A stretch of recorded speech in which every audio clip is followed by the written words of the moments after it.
Olá, amigos e amigas, sejam todos bem-vindos e bem-vindas.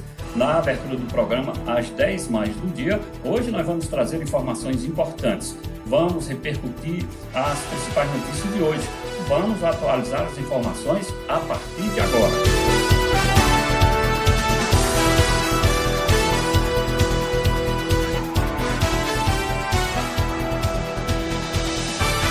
A curva da Covid está achatada e hidroxicloroquina não é solução para o Brasil, diz a Organização Mundial de Saúde. O Brasil já se aproxima de 102 mil mortes por Covid-19 e os casos confirmados já passam de 3 milhões. Professores estão apreensivos com volta às aulas em outubro em São Paulo e, por que não dizer, em todo o país. Chacina em Pojuca, na Grande Recife, deixa 5 mortos e 12 feridos. E nós vamos conferir ainda. Média diária de mortes por Covid-19 em Juazeiro do Norte cai 61%. A média de casos também reduz lá no Cariri. Incêndio em vegetação, os primeiros 10 dias de agosto já superam todo o mês de julho aqui no Ceará. E nós vamos conferir ainda, vamos atualizar os dados da Covid-19 em Mombaça.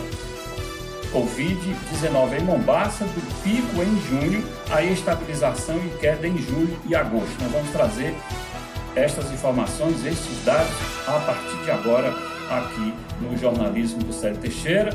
Então já estou aguardando todos vocês, convidando todos para participar. Eu sou Célio Teixeira e para quem já me acompanha no jornalismo do rádio e de minhas redes sociais, muito obrigado pela companhia. E vocês que estão chegando agora, também sejam muito bem-vindos e bem-vindas e muito obrigado pela companhia. Antes de enfatizarmos as 10 notícias de repercussão no país, no Ceará e na região, eu conto com todos vocês e ainda faço um convite bem legal. Vamos acessar o canal Célio Teixeira, se gostarem, se inscrevam no canal, apertem o sininho para serem notificados de vídeos novos, esses vídeos que eu vou produzir diariamente. Participem, vamos manter mais um canal de jornalismo com credibilidade e responsabilidade. Eu conto com todos vocês. E agora, vamos trazer as informações importantes a partir de agora. Vamos começar com uma notícia internacional, mas de grande repercussão no país. O diretor executivo da Organização Mundial de Saúde, da OMS, Michael Ryan, disse nesta segunda-feira, já hoje, portanto, que a curva de mortes por coronavírus no Brasil está achatada, mas não diminuindo, e ressaltou que a hidroxicloroquina, defendida pelo presidente Jair Bolsonaro para o tratamento da doença, não é a solução para o país. Em resposta a uma pergunta sobre a postura de Bolsonaro, Ryan reafirmou que não há comprovação da eficácia da substância no combate ao novo coronavírus durante coletiva de imprensa da entidade, no caso da Organização Mundial de Saúde. Em dados atualizados, o Brasil já está chegando a quase 102 mil mortes. Nós vamos trazer estas informações agora. O Brasil tem 101.269 mortes por coronavírus, confirmado até às 13 horas desta segunda-feira, hoje, portanto, 10 de agosto. Esse levantamento feito pelo consórcio de veículos de imprensa a partir dos dados das secretarias estaduais de saúde. Então vamos aqui esses números que são alarmantes. 101.269 mortes confirmadas e o país, até às 13 horas de hoje, já tinha 3.039.349 casos confirmados.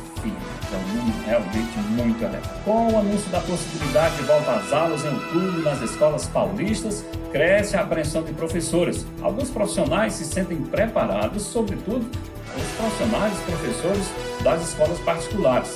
Mas na questão pública, ainda nas escolas públicas, há muita dúvida e também apreensão.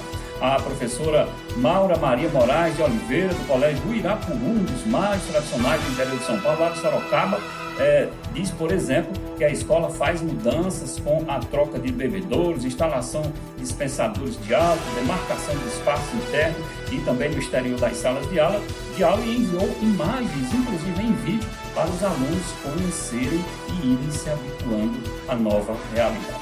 O grande problema do país, as aulas hoje já reiniciaram em Manaus e começam a ser ensaiadas em alguns estados, mas ainda é um problema muito sério que precisa ser discutido, porque aí o grande questionamento é como voltar às aulas sem ameaçar a vida dos alunos, dos professores, da comunidade escolar, dos pais que ficam em casa e dos avós. Como é que isso vai ser possível? Então, ainda tem muita discussão em torno desse tema. Há uma chacina no município de Ipojuca, na Grande Recife, resultou na morte de 5 pessoas, 3 homens e 2 mulheres na noite deste domingo ontem, portanto, deixou outros 12 feridos. Entre eles está uma criança de apenas 11 anos de idade. O crime aconteceu em 2 lugares diferentes, em uma praça na comunidade de Rurópolis, e uma casa localizada na entrada da cidade. A polícia investiga possível ligação entre o grupo e a facção criminosa Comando Vermelho. Segundo a polícia, tinha cerca de 60 pessoas na praça quando os assassinos desceram de 2 veículos, isso por volta das 23 horas e 30 minutos, ordenando que ninguém corresse. No desespero, as pessoas correram e então os tiros foram disparados. Assim, Júlio César de Paula, Cíntia Maria de Souza e outra mulher, inicialmente identificada como Maria Barbosa da Silva, foram atingidos e morreram, enquanto outros 12 ficaram feridos. Isso no primeiro ataque, só que aconteceu no segundo. Lamentavelmente, uma chacina na Grande Recife marcou o dia de ontem. Já o ministro Edson Fachin, do Tribunal Superior Eleitoral, defendeu nesta segunda-feira enquadrar em abuso de autoridade aqueles candidatos que tiram proveito da religião para influenciar votos de fiéis. Olha, gente, isso não é pouco não, são muitos que fazem isso. Está previsto para quinta-feira, próximo dia 13, a retomada do julgamento em que o Tribunal Superior Eleitoral vai dizer se é possível caracterizar o abuso de poder religioso nas eleições. É possível entender que o sentido da legitimidade eleitoral é violado quando uma autoridade religiosa realiza uma espécie de extorsão do consentimento, fazendo com que haja direcionamento abusivo para uma determinada candidatura. Será que isso é possível? Eu acredito que sim. Tem religioso aí que sai da função de religioso e passa a ser um verdadeiro político com os seus fiéis, lamentavelmente. Após passar pelo pico da doença registrada em julho, Juazeiro do Norte começa a apresentar uma tendência de queda nos indicadores de morte infectados pela Covid-19. Conforme os dados epidemiológicos da Secretaria de Saúde de Juazeiro do Norte, o município apresentou na última semana redução na média de casos confirmados por dia, assim como no número de óbitos. A média de óbitos regrediu mais de 60%. Isso é uma excelente notícia. Entre os dias 25 e 1º de agosto foram 26 vítimas na terra de Padre Cícero, que dá uma média de quase 4 pessoas que morrem por dia. Já na última semana, de 1º de agosto ao dia 8, este número caiu para 10 mortes decorrentes do novo coronavírus. O valor representa uma média de uma pessoa, um pouquinho mais de uma pessoa por dia. Já a média de infectados caiu em igual intervalo de 195 por dia para 146. É um número muito elevado ainda, mas está caindo. Essa redução tem sido registrada ao longo das 4 últimas semanas. A diretora de Vigilância de Saúde de Juazeiro do Norte, Evanúzia de Lima, observa, porém, que embora ocorra essa tendência de queda, tanto em casos como em óbitos, ainda sem estabilidade. Os números ainda estão instáveis. Hoje passou por 180, amanhã 150, depois 90 e vem caindo, mas não significa dizer, segundo ela, que já esteja tudo em queda. Não há regularidade de queda. Para conseguir, precisamos ter um número de X de 15% para mais ou para menos, e segundo ela, esse número ainda é muito difuso. Uma hora, muitos casos, outra hora menos, então não há, segundo ela, em Juazeiro do Norte, há uma tendência de queda, mas não dá para dizer que os casos se estabilizaram. Bom, nós vivemos agora nesse período de julho muito vento aqui no Ceará, no sertão, e as pastagens, né, a erva daninha, o mato, de modo geral, já está quase tudo seco. E aí, problema com fogo, com queimada, com incêndio,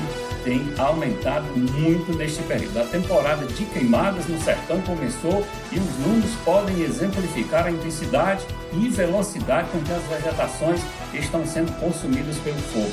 No Ceará, nos 10 primeiros dias do mês, o Instituto Nacional de Pesquisas Espaciais, o INPE, já registrou 68 focos ativos de queimadas. Em todo o mês de julho passado foram 63.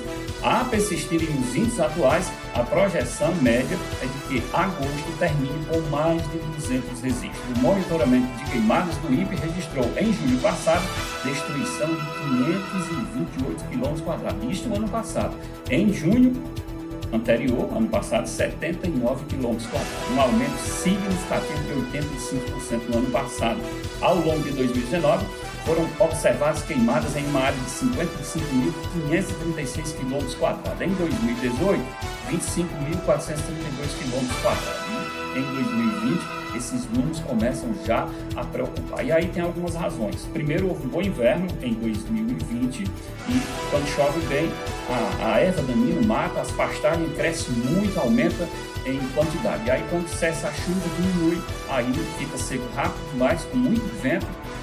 E aí os problemas de fogo se espalham já pelo Ceará, região de Iguatu, Itapipoca, muitos municípios do Ceará já enfrentam problemas. As pessoas que me acompanham agora podem até estar imaginando, mas as pessoas no sertão, no Ceará, no Nordeste, não fazem a derrubada da mata para depois queimarem? Faz. Mas esse fogo que está acontecendo agora não é isso ainda não. Isso aqui é incêndio, alguns criminosos, outros por descuido, não é ainda quando o agricultor aterra fogo numa determinada área para fazer a limpeza do solo. Essa limpeza não é aconselhada, é bom que se diga, mas não é esse caso. Agora são incêndios criminosos ou por descuido que estão acontecendo sem a prática da agricultura ainda. Gente, essa história ela foi bem interessante, porque uma criança se engasgou com um caroço de siriguela e num primeiro momento que foi ao médico, ela estava com falta de ar. E aí, o médico achou que ela estava com Covid-19. Vamos tentar entender essa história. A menina de 6 anos que engoliu um caroço de siriguela em Barro é uma cidade do interior do Ceará, no Cariri cearense, teve o diagnóstico errado de Covid-19, fez nova cirurgia na manhã desta segunda-feira, já hoje, portanto. De acordo com a mãe da garota, Josefa Maria de Jesus, os médicos conseguiram retirar do organismo da criança um corpo estranho, caroço da siriguela. Precisou sim de outra cirurgia. Ela acabou de fazer agora, graças a Deus, ele quis, referindo ao médico, e terminou de retirar o resto do caroço da siriguela que ficou dentro dela, dentro do pulmão. Terminou de tirar agora. Ela saiu agora da cirurgia, afirmou a mãe aliviada. Sobre o tempo de permanência da menina no Instituto Dr. José Frota, em Fortaleza, a mãe afirmou que a filha deve seguir internada. Por enquanto, ela vai ficar aqui uns dias de cima. Vamos entender um pouquinho dessa história. A criança passou por uma cirurgia no fim de semana e no sábado, Josefa disse que a filha poderia passar por um novo procedimento, o que aconteceu, portanto, nesta segunda-feira. Por causa da gravidade do problema, a menina foi transferida do Hospital Regional do Cariri, conhecido também por HRC, para o Instituto Dr. José Frota, no centro da capital cearense. Antes do Hospital Regional do Cariri, houve uma tentativa de 2 horas sem sucesso de retirar esse caroço de siriguela.